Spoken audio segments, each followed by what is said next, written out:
this is Dave with SpinnerX Studios. Welcome to my channel. And welcome back to Tales of the Spinner Rack. This will be part 3. And we're looking at my gold key rack. It was probably made back in around the early 1960s. And if you've watched my other 2 episodes, you know that what I'm doing is a deep dive into the rack by going row by row, taking the books out of the rack and taking a close look at them. So anyway, I'm going to take a moment here, stop the camera and pull these books out and we'll take a closer look. Okay, I'm back. I've pulled the comics from the rack and in no particular order. First up is the Frogmen from Dell. This series ran for I believe 11 issues. And they've got really nice painted covers.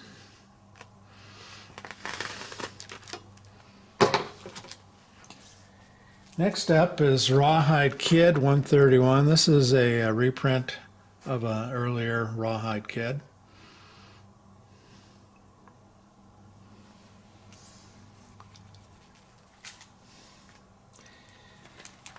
And then we've got Avengers 23. This is a Don Heck cover. Talked a little bit about Don in my previous video.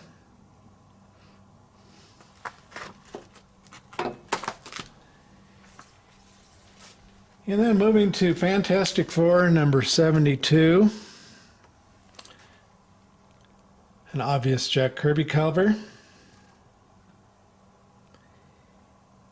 And fabulous Silver Surfer drawing with Watcher in the background there, and also, a hard copy to get in really nice condition because of the red and the black along the spine and the cover. And then we have Captain America 102, another Kirby cover. Kirby tends to like to have these type of dynamic scenes where, like a villain is throwing the hero and the hero's kind of almost upside down like Captain America is there.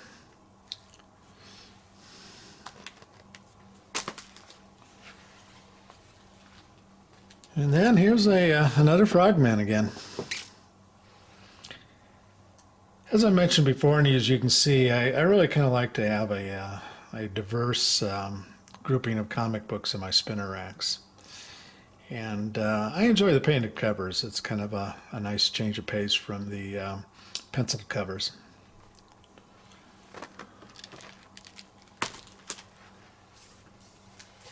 Okay, here we have Marvel 2-in-1, number 18. And of course, Marvel 2-in-1 it ran for 100 issues and starred the Thing. It was similar to Marvel Team Up, in which Spider-Man was in most of those books. And the Thing, I think back in the 70s, was a much more popular character than he is today. The Fantastic Four is kind of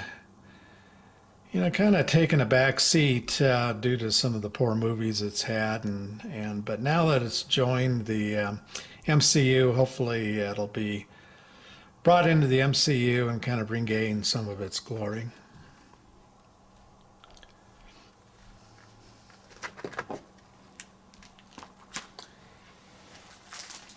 And then we have Action Comics number 330.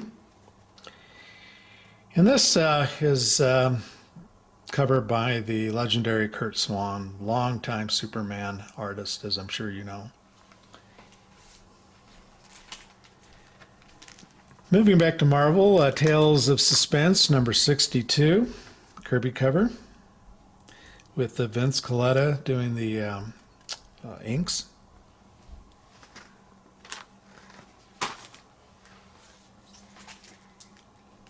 Doom Patrol 102. I don't have, but maybe a handful of Doom Patrol comic books. This cover just kind of caught my eye. The artist, by the way, is a gentleman by the name of Bob Brown, a longtime DC artist. And then we have Incredible Hulk 102. And this cover was done by Marie Severin. We talked about Marie Severin in my last video, but Marie was kind of an all-around hard worker for Marvel. Did a lot of different jobs with Marvel, primarily a colorist though. But obviously a very good penciler in her own right. And of course, this is the first issue when Hulk came back to his own book after the Tales to Astonish run, where he shared his book with Submariner. And then here we have a Rawhide Kid number 76. And this is a Larry Lieber cover. And of course, as I'm sure many of you know, Larry was Stan Lee's brother.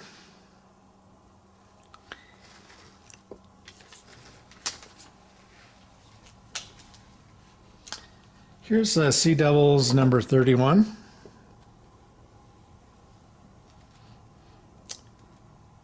And this is a gray tone cover. I talked about the gray tone method in my last video. Gives this really kind of cool painted, almost a little bit washed out, but painted look to it, even though it was done by pencils.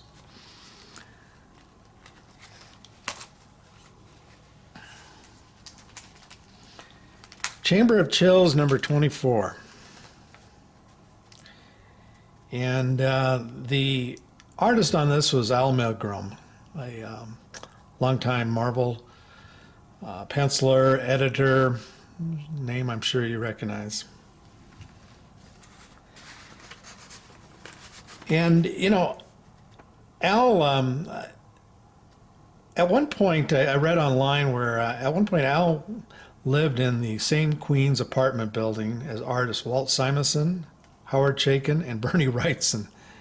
And Simonson, in a quote, recalled one time that he said, we'd get together at 3 a.m., they'd come up and we'd have popcorn and sit around and talk about whatever a 26, 27, or 20-year-old guys talk about, our art, TV, you name it. I pretty much knew at this time these were the good old days. So can you imagine hanging out with those guys back in the day?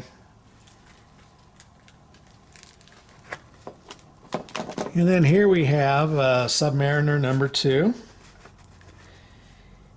And this is a cover, of course, by legendary artist Big John Buscema. I just love his pencil art. It's very pleasing to the eye. In some ways very simple, but yet very effective.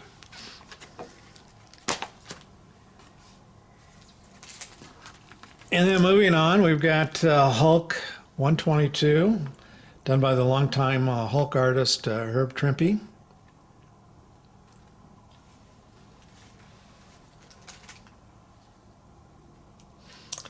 Captain America 170.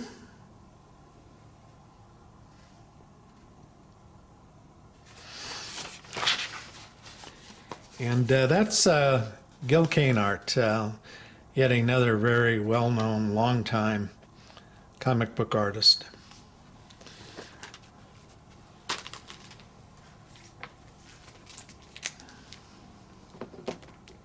Human Torch number 2.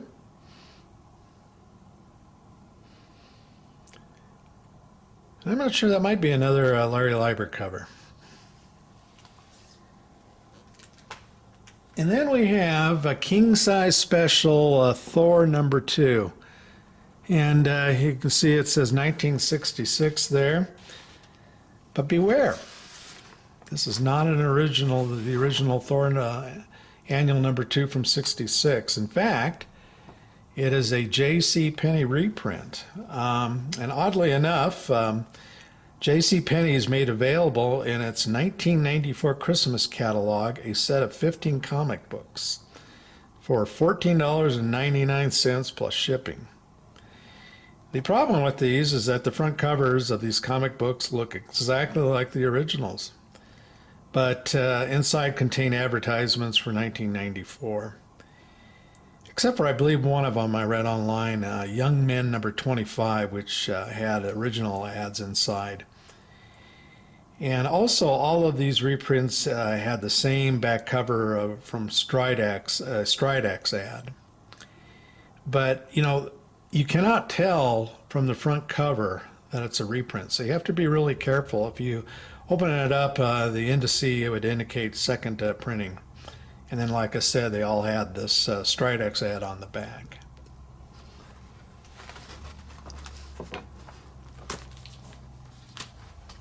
And then we have Action Comics, number 340. And this is first appearance of Parasite.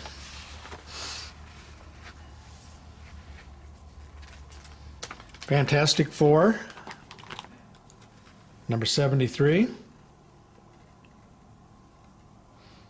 You can't go wrong with all those great characters on one cover.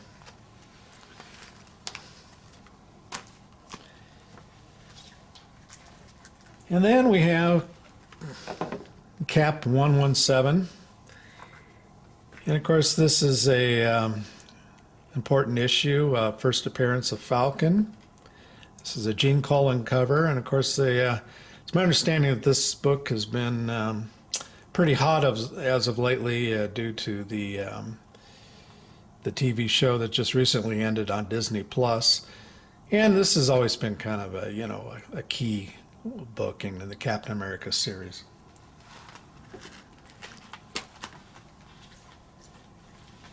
Here we have Challengers of the Unknown, number 47.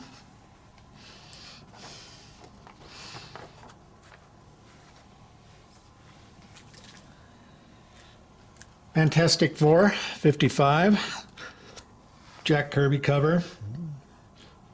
A very famous Fantastic Four cover. One of my favorites, just the dynamic nature of it, a typical Kirby cover, but I also just really enjoy the deep blue and the way that the color here in the skyline kind of fades. It's almost like a purplish down there, and then as you go up, the skyline fades into that blue. Beautiful comic.